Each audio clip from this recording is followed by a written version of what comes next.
బేర్షెబా ministries వారి 6వ వార్షిక మహోత్సవ పండుగలు తేదీ 22, 23, 24 మార్చ్ 2022.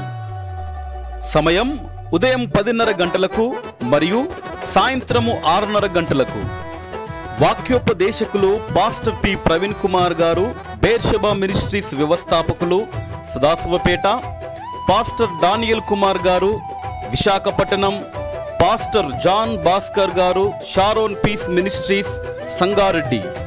స్థలం బేర్షెబా ప్రార్థన మందిర ఆవరణంలో, మునిగేపల్లి ఎక్స్ రోడ్, నారన్ఖేడ్, సంగారెడ్డి జిల్లా, తెలంగాణ. ప్రేమతో ఆహ్వానించువారు పాస్టర్ అనిల్ కుమార్ గారు మరియు సంఘ సభ్యులు. వివరములకు 9652613121. అందరికీ ఇదే మా ప్రేమపూర్వక ఆహ్వానము.